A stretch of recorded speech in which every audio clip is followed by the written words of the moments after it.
naitwa Minaeli Akunza na mkaimu mfamasia wa manispaa ya Moshi.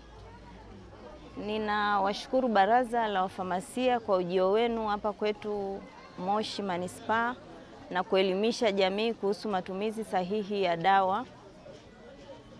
Tunaamini kwa elimu ambayo mmeitoa, wananchi wataenda kuifanyia kazi na wataacha matumizi ya kiholela ya dawa ya antibiotic ambao zinasababisha usugu kwenye matumizi ya dawa.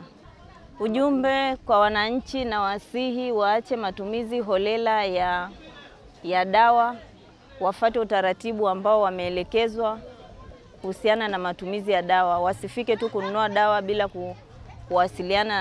kuwaona madaktari na kufanya vipimo kwa ajili ya kupata dawa sahihi ambazo zitawasaidia matatizo walionayo.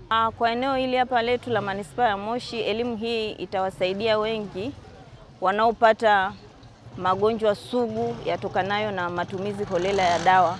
Kwa hiyo nafikiri hiyo itatusaidia kupunguza hayo magonjwa sugu.